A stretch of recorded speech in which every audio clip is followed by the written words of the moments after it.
And when you die and go to hell, I hope you rot. See you there. In 2017, a shocking act of violence on a train sent ripples of fear through a community and made headlines across the country. It was an attack fueled by deep-seated rage, extremist beliefs, and a history of criminal behaviour. At the centre of it all was Jeremy Joseph Christian. Jeremy was born in January 1982 and had a fairly typical start in life. He graduated high school, attended a community college for a short time, and worked at a pizza place to make ends meet. But beneath the surface, trouble had already started brewing.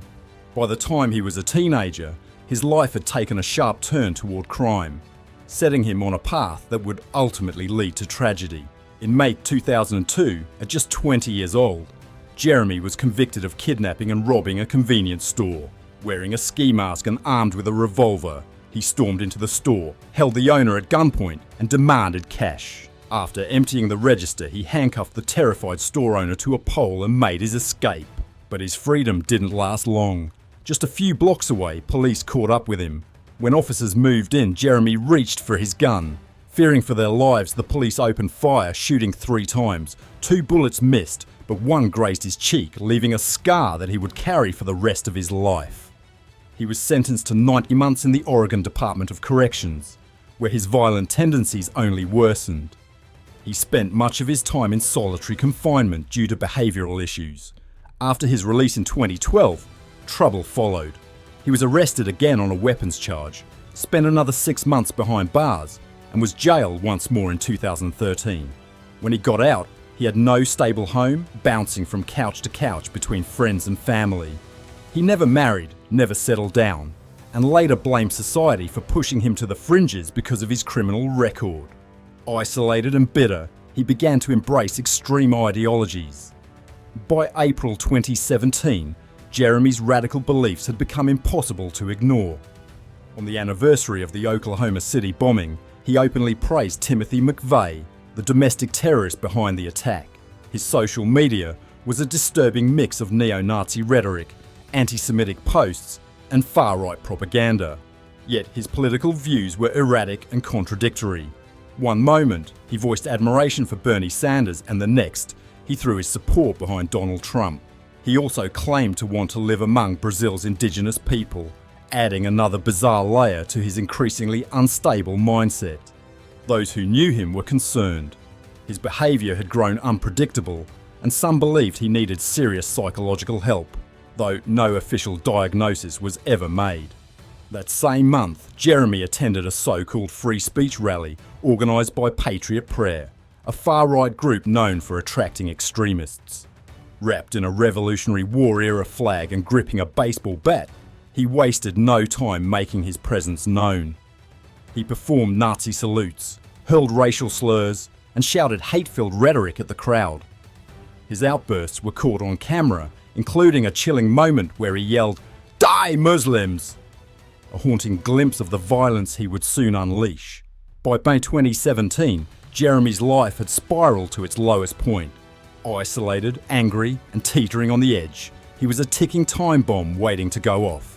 On the night of May 25th, 2017, just before midnight, Jeremy boarded a Max light rail train in Portland, already filled with hostility. His presence quickly became impossible to ignore as he launched into aggressive rants filled with violent and racially charged statements. As he looked around, he fixated on the train operator, making loud remarks that they resembled an effing Muslim. His voice carried through the train car, drawing uneasy glances from passengers who were unsure of what he might do next. His behaviour escalated as he began threatening to stab people, his words laced with fury. One of the people caught in the storm of his anger that night was Demetria Hester, an African-American woman making her way home after finishing her restaurant shift. She had done nothing to provoke Jeremy's outburst, yet he zeroed in on her, locking eyes with an unsettling intensity. Without hesitation, he told her he was going to stab her. His words dripped with hatred as he hurled racist insults, making it clear he believed she had no right to be on the train simply because of her race. When the train stopped and Demetria got off, Jeremy followed. His tirade continued on the platform as he kept spewing slurs at her, before taking a plastic Gatorade bottle and throwing it at her face, striking her directly in the eye. His anger showed no signs of stopping as he made another chilling threat, this time vowing to kill her. Demetria, unwilling to be an easy target, fought back. She reached for her mace and sprayed him directly in the face, forcing him to stumble. A call was made to the police, and officers arrived at the scene, but the outcome was far from what Demetria expected. Instead of taking action against Jeremy, the officers immediately turned their attention to her, asking for identification as if she had done something wrong. Meanwhile, Jeremy walked away freely. She later recalled feeling as though law enforcement saw her as the aggressor simply because she had defended herself. The officers had no way of knowing they had just let a man go who was only hours away from committing an unspeakable act. 17 hours later, the chain of events took an even darker turn. Walia Mohammed, a 17-year-old originally from Somalia, had lived in the United States since she was 5 years old. She had adapted to life in America while holding on to her faith and traditions, wearing a hijab as part of her daily attire. On May the 26th, 2017, Walia and her best friend Destiny set out for what should have been a simple trip to the mall. They boarded a Max train, but soon realised they were heading in the wrong direction. Realising their mistake, they decided to get off and transfer to the correct Green Line train. It was nothing more than a small misstep in their day, but it placed them on the same train as Jeremy Christian at the worst possible moment. The two girls were dressed in skirts and blouses, their school outfits for the day, and Walia's hijab stood out, a fact that didn't go unnoticed by Jeremy, who was sitting just a few feet away. Only hours after threatening Demetria, he was now turning his rage toward two teenage girls. His voice cut through the air as he began waving a Bible over his head, spewing hateful rhetoric about Christians, Muslims, and Jews. The girls froze as he turned his attention toward them, telling them to go back to Saudi Arabia. The aggression in his voice was unmistakable. Fear gripped Walia and Destiny as Jeremy's behaviour became more erratic. They instinctively moved away, trying to put some distance between themselves and the growing danger. But he followed. His shouting grew louder, his movements more unpredictable. The train car felt smaller with every second. A large African-American man near them offered reassurance, telling them everything would be okay. But reassurance alone wasn't enough, not with Jeremy so close, his rage spiralling. Sensing the imminent danger, three men on the train took action. They didn't know each other, but in that moment they stood together to shield the girls from harm. They were 23-year-old Taliesin Murden, Namkai Michi, 21-year-old Micah Fletcher, and 53-year-old Ricky Best. They had no way of knowing just how much was at stake, but they stepped forward anyway. Jeremy's voice grew louder, his anger fixated on the two girls as he shouted at them to leave his country. Micah, unable to stand by any longer, told him to shut up and stop harassing them. Jeremy paid no attention. Sensing that the situation could spiral out of control, Taliesin pulled out his phone, ready to record what was unfolding. But before he could even press record, Jeremy turned his attention toward him and swatted the phone out of his hands. The sudden escalation prompted Taliesin to stand up, and Jeremy mirrored his movement, stepping right in front of him, his expression daring him to act.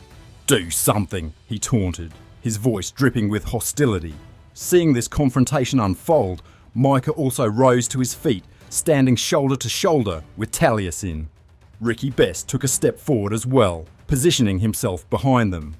As the standoff escalated, Jeremy, unnoticed by those around him, reached into his pocket and gripped a 3.75-inch folding knife, keeping it concealed behind his right leg. The tension thickened. Jeremy shoved Taliesin, and Micah instinctively pushed him back. Micah tried to de-escalate the moment, urging Jeremy to get off the train, but his words were meaningless. Jeremy had already made up his mind. The train had arrived at the station, its doors open wide, offering him a way out, but he stayed put. His grip tightened around the hidden knife. At exactly 4:32 p.m, with the train at a standstill, Jeremy made his move. In a single, swift motion, he flicked open his knife and slashed Micah Fletcher across the neck. The young man stumbled back, his hand flying to his throat as blood poured from the wound. Without hesitation, Jeremy turned his blade on Taliesin and Ricky. The knife flashed twice, cutting deep into their throats before either of them could react. Micah collapsed onto a seat, momentarily out of sight, but Ricky and Taliesin remained within Jeremy's reach. And he didn't stop. He lashed out again and again, driving his blade into them repeatedly. The violence was so sudden, so overwhelming, that one witness stepping onto the train initially mistook the blood spray for water. The train erupted into chaos. People screamed, some rushing to help while others scrambled to get away. Taliesin and Ricky lay motionless on the floor, their bodies pooling with blood. Micah, still conscious, clutched at his throat, his voice barely above a whisper as he begged for help. The two teenage girls who had been the original targets of Jeremy's rage bolted from the train, leaving their belongings behind. Fear gripped them as they ran, their minds struggling to process what they had just witnessed. The sheer senselessness of the attack was too much to comprehend. Meanwhile, Jeremy showed no sign of remorse. He casually picked up his bag, along with Walia's abandoned belongings, and stepped off the train as if nothing had happened. Raising his bloodied knife, he turned to the stunned bystanders on the platform and taunted them, shouting, "Does anyone else want some?" The shock of his words sent a ripple of fear through the crowd, but within moments, several passengers sprang into action. They chased after him, dialing 911 as they ran, desperate to get police on the scene. Others stayed behind on the train, trying to keep the wounded men alive. Strangers worked together to perform CPR on Ricky and Taliesin, while others applied pressure to Micah's neck, hoping to slow the bleeding. When emergency responders arrived, they did everything they could to save the victims, but Ricky Best was too far gone. He was pronounced dead at the scene. Taliesin was rushed to the hospital, but his injuries were catastrophic, and despite the efforts of medical staff, he did not survive. Micah, however, was luckier. The blade had come dangerously close to his arteries, but by some miracle, it had missed them by millimeters. He pulled through, though he would carry a deep scar from just below his ear to his collarbone, a permanent reminder of the day he nearly lost his life. The attack sent shockwaves through the city, leading authorities to shut down the Max light rail system for hours as they searched for the suspect. Jeremy, meanwhile, had made his way toward the Providence Medical Center, but police quickly caught up to him. By 4:50 p.m, officers had him surrounded. Even with nowhere to run, Jeremy refused to surrender peacefully. He paced back and forth, gripping his knife and yelling incoherently. With every passing second, his behavior became more erratic, his shouts filled with nonsensical rants. Eventually, in a final act of defiance, he hurled his knife at a police vehicle. That was the moment officers moved in. They tackled him to the ground and restrained him, but even in cuffs, Jeremy continued to spew hate. He muttered about wanting his victims to die and rambled on about being a patriot from an ancient Viking civilization.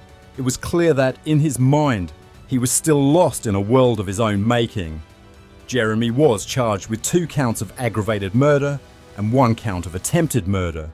In addition, he faced 3 misdemeanor charges, including 2 counts of second-degree intimidation and 1 count of being a felon in possession of a restricted weapon.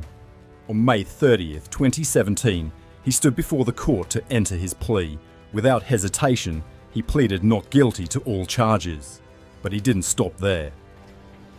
Yes, Judge, my name is Greg Scholl, 95439 from the Metropolitan. Free speech or die, Portland. You got no safe place. This is America. Get out if you don't like free speech.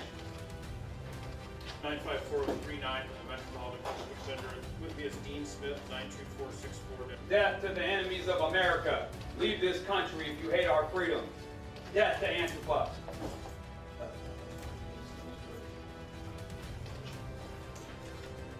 You call it terrorism, I call it patriotism. You hear me? Die.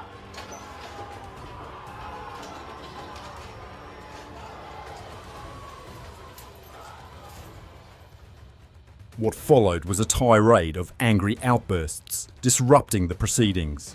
His public defenders contributed to the disorder, adding fuel to the chaos by shouting inflammatory remarks about free speech and calling for the downfall of those they labelled enemies of America. The legal process officially began on June 6, 2017. But the case only grew more complex. During preliminary hearings, new charges were filed against Jeremy for attacking Demetria Hester just one day before the stabbings. Even so, progress was slow. Additional hearings took place in October 2018, but the trial itself was pushed to June 24, 2019. Then in February 20, his defence team introduced another delay by filing a notice stating their intent to use mental health as part of their legal strategy. This development stalled the case even further, stretching the timeline of justice. The defence put forward three possible arguments. One claimed that Jeremy was legally insane and therefore incapable of forming criminal intent. Another suggested that his mental health issues only made him partially responsible for his actions. The third argument asserted that he had been acting under extreme emotional distress at the time. These claims postponed the trial until January 28, 2020, more than 2.5 years after the attack. A psychological evaluation was conducted, revealing a disturbing combination of impairments. The report cited deep-rooted psychological dysfunction, worsened by alcohol abuse, declining mental stability, and past trauma from his time in prison. Experts suggested he might suffer from multiple conditions, including antisocial personality disorder, hoarding tendencies, PTSD, and substance abuse. However, while prosecutors and medical professionals determined that Jeremy had antisocial personality disorder, his defense team attempted to argue that he had autism, hoping to use it as a mitigating factor in court. The prosecution presented overwhelming evidence. Testimonies from 40 witnesses, including Micah Fletcher, shed light on the brutal attack. A Portland homicide detective took the stand, displaying the very knife Jeremy used to take 2 lives and nearly a third. Video evidence was damning. Cell phone footage and surveillance recordings captured the horrifying moments in stark detail. The jury was also shown extensive footage of Jeremy's post-arrest rants, where he spewed hate-filled rhetoric and refused to take responsibility for his actions. On February 19, 2020, both sides gave their closing arguments. It took the jury just 11 hours, spread over 2 days, to reach a verdict: guilty on all counts. During sentencing, Jeremy made no effort to control himself. When Demetria Hester addressed him directly, he exploded with rage, calling her a liar and claiming he should have killed her when he had the chance. You are a waste of breath, and when you die and go to hell, I hope you rot. See you there. No, hey. Go back to Tennessee too. What do I tell Go you? back to Tennessee too. You can. We don't want you here. No, All your race bait. You ain't gonna be there either. You ain't gonna be there either. I should have killed you. Everybody knows you're alive.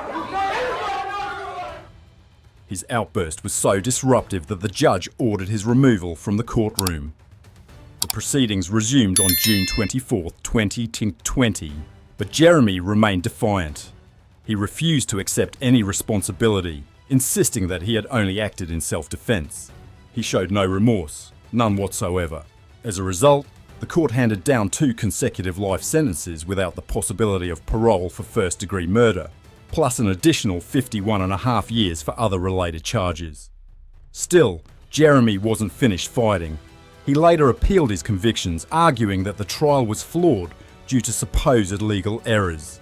On June 17, 2024, the Oregon Court of Appeals rejected his claims outright, upholding his conviction in full. His trial took place against the backdrop of the Black Lives Matter movement, which had gained national momentum following the killing of George Floyd. During this highly charged period, Demetria Hester stood before the court and voiced her frustration with law enforcement. She accused the police of failing to act when she first reported Jeremy's threats against her life, arguing that if they had taken her seriously, 2 innocent men might still be alive. She also called out the judge for not holding Jeremy accountable for his behaviour in the courtroom.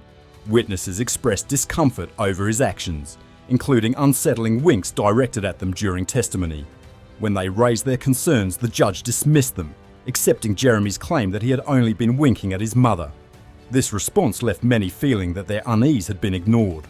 During victim impact statements, those left behind shared their grief. Destiny expressed deep gratitude to the 3 men who stepped in that day, knowing that without their bravery, she and Walia might not have made it off the train alive.